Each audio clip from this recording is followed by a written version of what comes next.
మనకు 2015లో గత ప్రభుత్వం ఏం చేసింది అంటే మనకు హరితహారం అనే కార్యక్రమం స్టార్ట్ చేయడం జరిగింది. 2015 జూలై 3వ తారీఖున రంగారెడ్డి జిల్లా చిలుకూరు బాలాజీ టెంపుల్ వద్ద ఈ కార్యక్రమం స్టార్ట్ చేశారు. ప్రస్తుతం వచ్చిన నూతన ప్రభుత్వం మన గౌరవ ముఖ్యమంత్రి రేవంత్ రెడ్డి గారి సారథ్యంలో ఉన్న నూతన ప్రభుత్వం గతంలో జరిగిన లోపాలను మనం సవరించుకుంటూ అండ్ నూతనంగా కొన్ని లక్ష్యాలను నిర్దేశించుకుంటూ ఈ హరితహారం పేరునే కొన్ని మార్పులతో మళ్ళీ రీఆర్గనైజ్ చేశారన్నమాట. అంటే ఇప్పుడు స్వచ్ఛధనం పచ్చదనం అనే కార్యక్రమం నూతన పథకం కాదు, ఇట్స్ ఎ రీఆర్గనైజ్డ్ ప్రోగ్రామ్. ఓకేనా, అంటే పునర్వ్యవస్థీకరించబడిన పథకం అని అంటాం. ఇది 2015 జూలై 3న స్టార్ట్ అయినటువంటి హరితహారానికి నూతన రూపం, అంటే అనేక కొత్త అంశాలు దీనిలో వచ్చినాయని చెప్పుకోవచ్చు.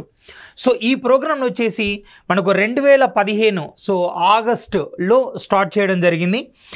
ఆగస్టు 5 నుంచి 13 వరకు దీన్ని స్టార్ట్ చేశారు. ఇది ములుగు జిల్లా అచ్చాపూర్లో మన గౌరవ మంత్రి సీతక్క ఆర్ ధనసరి అనసూయ గారు ఈ ప్రోగ్రామ్ స్టార్ట్ చేశారు. సింపుల్గా చెప్పాలంటే ఏంటంటే రాష్ట్రంలో ఉన్న అడవుల శాతాన్ని పెంచడం అండ్ తద్వారా రాష్ట్రంలో ఉన్న వాతావరణ భౌగోళిక పరిస్థితులను సంరక్షించడం అనేది దీని అతి ముఖ్యమైన లక్ష్యంగా చెప్పుకోవచ్చు.